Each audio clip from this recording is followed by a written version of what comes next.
Assalamualaikum and welcome back to my channel Basic Biology. Hope so you people are doing good और schools अच्छे जा रहे होंगे आपके एंड एकेडमिक्स के साथ साथ बाकी सब कुछ भी अच्छा चल रहा होगा.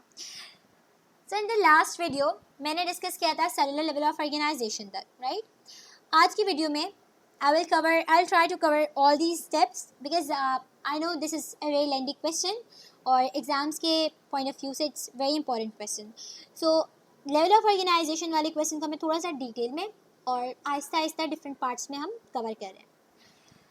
सो after this cellular level of organisation, जिसमें हमने पढ़ा कि सेल्स मिलते हैं, टिश्यू बनाते हैं, टिश्यूज़ मिलके ऑर्गन मिलकर ऑर्गन सिस्टम बनाते हैं और organ systems multi cellular organism बना रहे होते हैं. ठीक है, अब एक मल्टी सेलुलर ऑर्गेनिज्म आपके पास बन गया है.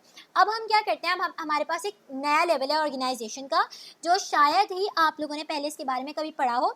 सेलुलर लेवल ऑर्गन और ये टिश्यूज़ वगैरह के बारे में तो आपने पढ़ा होगा, लेकिन इसके बारे में शायद ही आपने कभी पढ़ा हो. This is the taxonomic level. ठीक है, there is another level of organisation which is related with living organisms. ठीक है, ये एक हमारे पास डिफरेंट ऑर्गेनाइजेशन का लेवल है. इसमें बेसिकली हम ऑर्गेनिजम्स की क्लासिफिकेशन के हिसाब से हम इसे देख रहे हैं. आप लोगों ने फर्स्ट अगर वीडियोस देखी होंगी तो उसमें आपने पढ़ा होगा कि टेक्सोनोमी क्या होती है, जिसमें हम ऑर्गेनिजम्स को क्लासीफाई कर रहे होते हैं. ठीक है, कौन सा ऑर्गेनिज्म किस ग्रुप में जाना चाहिए.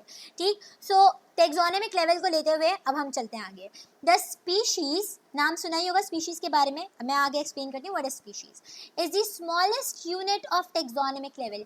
इस चीज़ को आप अच्छे से याद रख लें आज, क्योंकि आगे के लेवल्स के ऊपर भी आपको ये बात याद रखनी है कि स्पीशीज सबसे छोटा यूनिट होती है टेक्सोनोमी में. ठीक है, taxonomic level of organisation which includes morphologically similar living organisms which interbreed and produce fertile offspring. Right, अब स्पीशीज़ की डेफिनेशन आ जाती है कभी कभार इसी चैप्टर में से. सो स्टूडेंट्स पूछते हैं कि स्पीशीज़ के बारे में तो यहाँ कहीं दिया हुआ ही नहीं है. तो स्पीशीज़ के बारे में हमें ये एक काफ़ी कॉम्प्रहेंसिव सी डेफिनेशन मिल गई है. अब स्पीशीज़ क्या है, ये सबसे छोटा यूनिट है टेक्सोनोमिक लेवल ऑफ ऑर्गेनाइजेशन का. इसमें हम क्या करते हैं, इसमें कौन से ऑर्गेनिजम्स होते हैं, इसमें वो ऑर्गेनिजम्स होते हैं जो मॉर्फोलॉजिकली सिमिलर है. सेम नहीं है, सिमिलर है. सिमिलर और सेम में फ़र्क है. सेम मीन्स बिल्कुल एग्जैक्ट डिटो कॉपी होना, राइट. और सिमिलर का मतलब है कुछ फीचर्स होंगे एक जैसे और कुछ फीचर्स डिफरेंट हो सकते हैं, मतलब मिलता जुलता. ठीक है, और मॉर्फोलॉजिकली मतलब जो मॉर्फोलॉजी है उनकी एक्सटर्नल फॉर्म स्ट्रक्चर जो है उसके हिसाब से मिलते जुलते ऑर्गेनिजम्स होंगे इसमें स्पीशीज़ में. और स्पेशल इसमें बात क्या है, which interbreed and produce fertile offspring, जो रिप्रोड्यूस कर सकते हैं. ठीक, जो रिप्रोड्यूस कर सकते हैं और फर्टाइल ऑफस्प्रिंग जनरेट कर सकते हैं. फर्टाइल ऑफस्प्रिंग्स क्या होते हैं, ऑफस्प्रिंग्स आर चिल्ड्रन, और fertile means they are also capable of reproducing, मतलब वो भी रिप्रोड्यूस कर सकते हैं.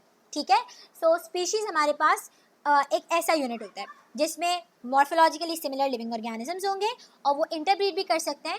इसके अलावा ये क्या कर सकते हैं, इंटरब्रीड करके फर्टाइल ऑफस्प्रिंग्स को जनरेट कर सकते हैं ताकि एक पूरी जनरेशन चलती रहे. Right, so this is the smallest level, right, taxonomic level हो गया.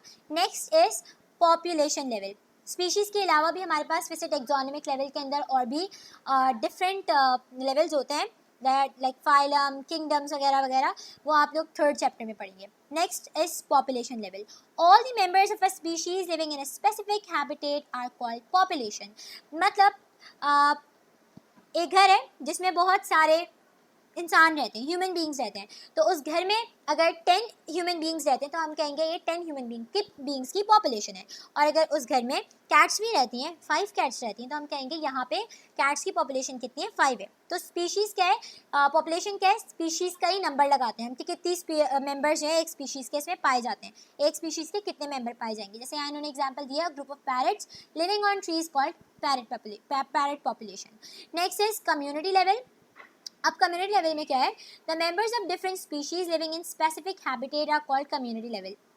Right, I am taking the previous example जिसमें मैंने बताया था एक घर है जिसमें 10 ह्यूमंस रहते हैं और 5 कैट्स रहती हैं. ठीक है, तो एक स्पीशीज़ क्या है, ह्यूमन की स्पीशीज़ है और एक स्पीशीज़ है कैट की. तो ये दो अलग अलग स्पीशीज़ हैं. तो ये दो स्पीशीज़ एक कम्युनिटी बन के एक ही जगह के ऊपर स्पेसिफिक हैबिटेट मतलब है जगह जो है जहाँ रहने की जगह होती है आपकी. ठीक है, आपका घर हो गया, कोई ट्री है जहाँ पर भी वो रह रहे हैं ऑर्गेनिज्म, तो वहाँ पर जितने डिफरेंट स्पीशीज़ होंगी उसे एक हम कम्युनिटी कह रहे होते हैं. A group of different kind of birds living on tree is called bird community. Bird community क्या है? डिफरेंट काइंड ऑफ बर्ड्स जो ट्री के ऊपर रह रही हैं, हम उनको बर्ड कम्युनिटी कह सकते हैं, जिसमें ईगल हो गई, पैरट हो गया, स्पैरो हो गया, etcetera etcetera. Next level is ecological system. Communities always depend upon their non-living environment in a reciprocal interaction. Reciprocal interaction के बारे में मैं बताती हूँ for their survival। मतलब कुछ बेनिफिट्स वो खुद नॉन लिविंग एनवायरनमेंट को प्रोवाइड कर रहे होते हैं। इकोसिस्टम के बारे में हमने पढ़ा था ना कि लिविंग और कंपोनेंट होता है इकोसिस्टम का और एक नॉन लिविंग कंपोनेंट होता है। तो कुछ लिविंग कंपोनेंट जो है कुछ बेनिफिट्स नॉन लिविंग को प्रोवाइड कर रहे होते हैं और इन टर्न रिटर्न में नॉन लिविंग एनवायरनमेंट से भी बेनिफिट्स हासिल कर रहे होते हैं। तो इसे हम कहते हैं रेसिप्रोकल, मींस उल्टा, ठीक है, रेसिप्रोकल इंटरैक्शन। उल्टा इंटरैक्शन है, कुछ बेनिफिट्स उन्हें दे रहे हैं तो उनसे कुछ बेनिफिट्स ले भी रहे हैं। अपने सर्वाइवल के लिए रेसिप्रोकल इंटरैक्शन पे रहते हैं। For example, oxygen for respiration is obtained from environment and in turn given out carbon dioxide. ठीक, this interaction is called ecosystem और इकोलॉजिकल सिस्टम। जैसे हम ऑक्सीजन ले रहे होते हैं, इनहेल कर रहे होते हैं और कार्बन डाइऑक्साइड को एक्सहेल कर रहे होते हैं। एनवायरनमेंट में जो ग्रीन प्लांट्स हैं उनको कार्बन डाइऑक्साइड चाहिए होती है, तो वो हमसे कार्बन डाइऑक्साइड लेके हमें ऑक्सीजन प्रोवाइड कर देते हैं। Next level is biosphere level. अब बायोस्फीयर क्या है? The part of earth where life exist is called biosphere. It consist of different kinds of ecosystem. Ecosystem के बहुत डिफरेंट टाइप्स हैं। पॉन्ड इकोसिस्टम हो सकता है, सी इकोसिस्टम हो सकता है, डेजर्ट इकोसिस्टम हो सकता है और ग्रासलैंड इकोसिस्टम हो सकता है। बहुत सारे इकोसिस्टम हो सकते हैं। कोई भी ऐसी जगह जहाँ पे लिविंग और नॉन लिविंग कंपोनेंट इंटरैक्ट करें वो एक इकोसिस्टम है। बायोस्फीयर क्या है? एक बायोस्फीयर दुनिया का वो हिस्सा है जहाँ पर लाइफ एग्जिस्ट कर सकती है। आपको पता है बहुत ऊंचे ऊंचे पहाड़ों में लोग जिंदा नहीं रहते और ज़मीन के क्रस्ट में भी लोग जिंदा नहीं रहते, तो ये वो सिर्फ वो हिस्सा है जहाँ पे लाइफ एग्जिस्ट कर सकती है। सो दैट इज़ बायोस्फीयर और इसमें डिफरेंट काइंड ऑफ इकोसिस्टम पाए जाते हैं। Last ones are unicellular organisation, जिसके बारे में हम सबको तकरीबन पता ही होता है। So all single cell organisms carry out all activities of life। ठीक है, सारे सिंगल सेल ऑर्गेनिजम्स जो होते हैं ये अपनी लाइफ की सारी एक्टिविटीज़ परफॉर्म कर सकते हैं। They digest food, respire, excrete, move on the cellular base by simple methods. मतलब इनकी लाइफ बहुत सिंपल होती है। एग्जाम्पल्स इनमें बैक्टीरिया, अमीबा, पैरामीशियम, यूग्लिना। ठीक है, इनके अंदर भी सारे वही फंक्शंस हो रहे होते हैं जो हमारी बॉडीज़ में हो रहे होते हैं, लेकिन इनके बहुत सिंपल तरीके से हो रहे होते हैं। Next is colonial organisation. Unicellular organisms की होगी ये कॉलोनियल ऑर्गेनाइजेशन, ये कॉलोनीज बना के रह रही होंगी लेकिन ये अपना अपना काम खुद करते हैं। So there is no division of labour. आपस में इनके कोई भी लेबर डिवीजन नहीं होती, मतलब काम ये आपस में शेयर नहीं करते होते। कॉलोनीज में रह रहे होते हैं लेकिन अपना अपना काम खुद कर रहे होते हैं।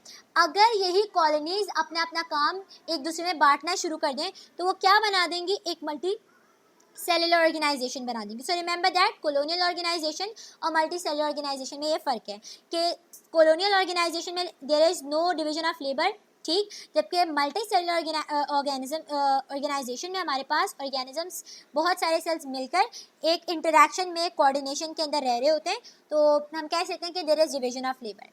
कॉलोनियल ऑर्गेनिज्म में हमें एग्जांपल दी इन्होंने वॉलवॉक्स की, that is a green alga. And multi cellular organism जैसे कि मैंने आपको एक्सप्लेन किया, इनमें बहुत सारे ऑर्गेनिज्म में डिफरेंट टाइप ऑफ सेल्स पाए जाते हैं। ये फ्रॉग और मस्टर्ड प्लांट इनकी एग्जांपल्स है हमारे पास। सो इन नेक्स्ट वीडियो मैं मस्टर्ड प्लांट्स और बाकी सारे टॉपिक्स के ऊपर कवर करूँगी, राइट। सो अगर इस वीडियो में भी आपको कुछ ना समझ में आया, कोई पॉइंट क्लियर ना हुआ हो तो मुझे आप कमेंट में भी बता सकते हैं and you can also email me. So that's all for today. Thank you so much for watching. अल्लाह हाफिज़।